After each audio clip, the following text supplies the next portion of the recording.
पूर्ण परमात्मा पाप कर्म दंड को भी काट सकता है। अभी तक जिस भी संत व महापुरुष से मिले, उन्होंने यही बताया कि पाप कर्म फल भोगने से ही समाप्त होगा। वो प्रभु कौन है जो पाप कर्म को काट देता है, वो काल के बंधन से छुड़वा देता है। उसका क्या नाम है, पूजा की विधि क्या है? कृपया अवश्य सुनिए जगत गुरु तत्वदर्शी संत रामपाल जी महाराज के अमृत वचन। पुण्यात्मा, ये धर्मराज ना ब्रह्मा जी के लिए आसन छोड़ा, ना विष्णु जी के, ना शिव जी के, क्योंकि इनका भी ये अकाउंट रखता है। उस प्रोसेस के अंदर वो इनसे सुपीरियर है। जैसे सुप्रीम कोर्ट का चीफ जस्टिस, चाहे प्रधानमंत्री भी वहां जाओ, वो कुर्सी नहीं छोड़ेगा। राष्ट्रपति जाएगा तो अपने चेयर छोड़ के खड़ा हो जाएगा, क्योंकि वो सुप्रीम पावर है। तो इसी प्रकार वो परमात्मा पूर्ण ब्रह्म जब वहां पहुंचे, क्योंकि उनको तो आभास हो जाता है, सामने परमात्मा वही रोल कर देते, उसकी आंखों के सामने उसका रूप दिखा दिया, एकदम खड़े हो गए। गरीबदास जी को तो दिखाई दे रहे हैं कबीर साहब एक साधु, और धर्मराज को दिखे वो पूर्ण परमात्मा समर्थ शक्ति, उसके सामने वो ठहर नहीं सका सिंहासन पर, तुरंत खड़ा हो गया नीचे। जब ऊपर सारे ब्रह्मांड दिखा करके परमात्मा सतलोक में लेकर गए गरीबदास जी को, वहां क्या देखा? नीचे से जो बाबा जी गए थे जिस रूप में जिंदा वाले महात्मा में, वो उनके साथ गए, साथ में गरीबदास जी गए। और वहां जाकर के क्या देखा कि बहुत बड़े गुम्बज के अंदर एक बहुत सुंदर सिंहासन सफेद कलर का है, और उसके ऊपर परमात्मा विराजमान है, मनुष्य दृश्य है। और जैसा वो रूप यहां से गए थे उसी रूप में बैठे हैं। और परमात्मा का जो फेस था वो जिंदा वाले रूप जैसा ही था, लेकिन जिंदा महात्मा का जो स्वरूप था वो सरल रूप था, और उसका वो तेजो में स्वरूप था। एक रोमकूप में करोड़ सूर्य मिला दे, करोड़ चंद्रमा, इतनी रोशनी थी उस परम पिता की, एक रोमकूप की, तो सारी बॉडी की कितनी होगी।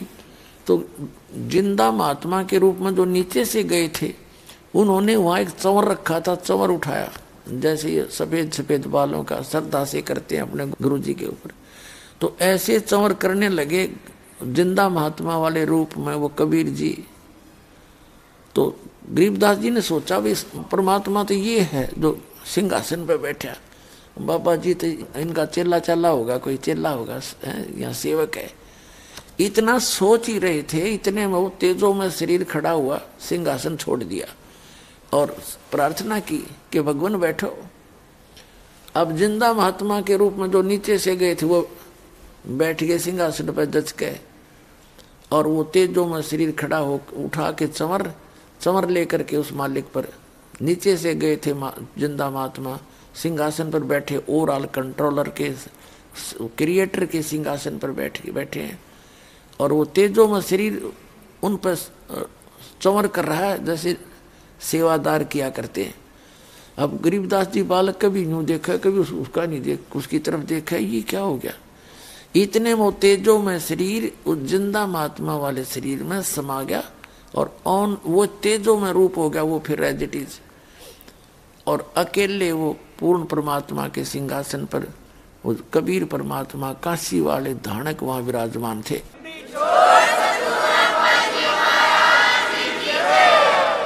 और चंवर उनके सिर पर अपने आप ऑटोमेटिक घूम रहा है, श्रद्धा पीछे। अब जब परमात्मा ने कहा कि बेटा गरीबदास, वो गंदा लोक है, वो काल का लोक है, और उस लोक में आप देख रहे हो बेटा कोई जीव सुखी नहीं। और यहाँ देखो तेरे बहन भाइयों से मिल ले, घूम फिर के जा, यहाँ कोई बुढ़ापा नहीं, कोई रोग नहीं, किसी चीज का अभाव नहीं, ये सारे ठाठ हैं। जो तुम यहाँ बाजेगा जे डांस नूंस यहाँ करते हो ना, यहाँ ना करो। बच्चा स्कूल में बकवाद करता है, वो फेल हो जाता है। आपने ये सुख वहाँ मिलेंगे सतलोक में, वहाँ तुम कितने फंड कर लियो, लेकिन वो शिष्टाचार से होंगे, वहाँ सारी चीज मर्यादा के अंदर होती है, सब सुख आपको वहाँ प्राप्त होंगे। बिना किए निष्कर्म में मोक्ष होगा आपका, बिना करे वहाँ आपको भोजन मिलेगा। सदाबहार वृक्ष हैं, बड़े बड़ाए भंडार भगवान के, पके पकाए पकवान रहते हैं, वो खराब नहीं होता मटेरियल वहाँ का कभी भी। तो गरीबदास जी ने वो देखा, जगह जगह सारे सब तरह के, वो कहने लगे भगवान वहाँ तो मृत्यु होनी है मालिक, आज मैं 10 वर्ष का हूँ, 50 वर्ष 40-60 वर्ष पाछे फिर मृत्यु होगी, वहाँ तो अपनी कोई वस्तु है ही नहीं, मुझे यहीं रख लो दाता, नीचे ना भेजो।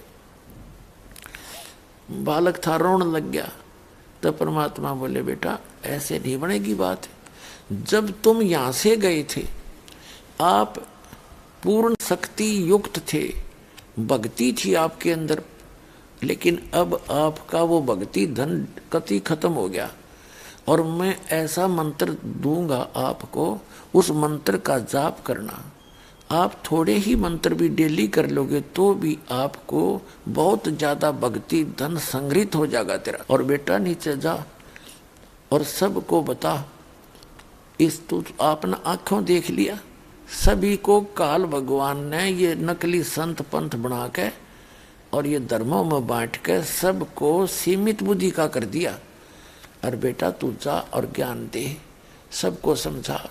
और उन्होंने फिर बताया कि मैंने ही इब्राहिम सुल्तान अदम को ज्ञान दिया था, उसको नरक से निकाला था, वहाँ राजा बना बैठा था, काल ने सबकी अक्ल मार रखी है, थोड़े से चोचले दिखा देता, ये बेटा तेरी है, कार तेरी है, कोठी तेरी, हर 1 मिनट में मृत्यु हो जा। हन्नों का दर्द पागल, ये तो मेरी थी और तू बन गदाई में। तो वो राज पाकर फुल्ला फिरा था, उसको छुटवाया बेटा, पता नहीं कितने कारण बनाए उस जीव को बचाने के लिए। और पुण्यात्मा आप तो माया मांगन आओ, और परमात्मा ने इब्राहिम सुल्तान अदम राजा का राज छुड़वाना पड़ा उस नरक से निकालने के लिए। भक्ति तो भाई भक्ति के ढंग से होया करे, बकवादों से भक्ति नहीं होगी। फिर कहा कि नानक जी को मैं लाया वहां से निकाल कर बेई नदी से। नानक जी जो थे यही राजा जनक थे द्वापर के अंदर, इन्होंने मेरी बात नहीं मानी, मैं इनसे मिलता रहा, लेकिन ये सुखी थे, इन्होंने अपने हिसाब से साधना करते रहे। अब फिर वो बन गया नानक जी। पहले तो वो राजा थे, राजा होते ही उनके खूब नौकर थे, और स्वयं फिर नौकर लग गया सुल्तानपुर में एक नवाब के यहाँ पर।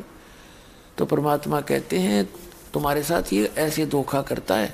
हीरे थे, हीरे तो सोना हो गए, सोने तो फिर तो मोती, मोती से बन गए रांग, अरे यो धार लिया सांग, राजा बन बैठा, सारे कर्म बिगाड़ देता। तो फिर कहा कि मैं 120 वर्ष तक काशी में भी रहा और वहाँ मैंने ज्ञान प्रचार किया। रामानंद जी को मैंने गुरु बनाया, लेकिन वो मर्यादा बनाए रखने के लिए, और फिर उनको भी यहाँ लाया था। तब रामानंद जी की बुद्धि सेट हुई थी ना, तो ब्राह्मण कुल में पैदा हो करके उसने तो अपने कर्म फोड़ लिए थे, कति किसी की नहीं मानना था, विद्वान पाक रहा था। जब मैं उसको यहाँ ले जाकर वापस छोड़ा तब उसकी बुद्धि सेंटर में आई थी बेटा, और अब तू जा और सबको बता। और यहाँ ऐसे नहीं रह सकते। उसी दौरान क्या हुआ, तो ऊपर जो परमात्मा उनको ले गए थे प्यारी आत्मा गरीबदास साहिब जी को, पीछे से पालियों ने देखा कि बाबा जी तो चला गया और उसको बुलाओ गरीबदास को। गरीबू का करें, गाँवों में थोड़ा सा नाम को बिगाड़ के ही अच्छा मानते हैं। गरीबदास गरीब नाम था, गरीबू नाम कहने लग गए। गरीबू ने खोजो लड़की का लड़का कहाँ है और उसको खड़ा करो। उसका नंबर आ गया गौओं को संभालने का, वह नंबर ला कर पाड़ी 1 घंटा 13, 2 घंटा 13, उसका नंबर आया कि 5-6 घंटों के बाद उसको लाए खोज के, उसको कई बुलाने के लिए आवाज लगाई रहे, गरीबू आजा तेरा नंबर आ गया अपना, गौओं को घेर, खड़ा हो जाए इनके आगे, चरा इनको। अब बिल्कुल निकट जा लिया तो बिना बोले वो, क्योंकि वो तो आत्मा जारी ऊपर खोखा रखा था। अब उस साथी ने आकर के उसको पकड़ के ला, भगत जी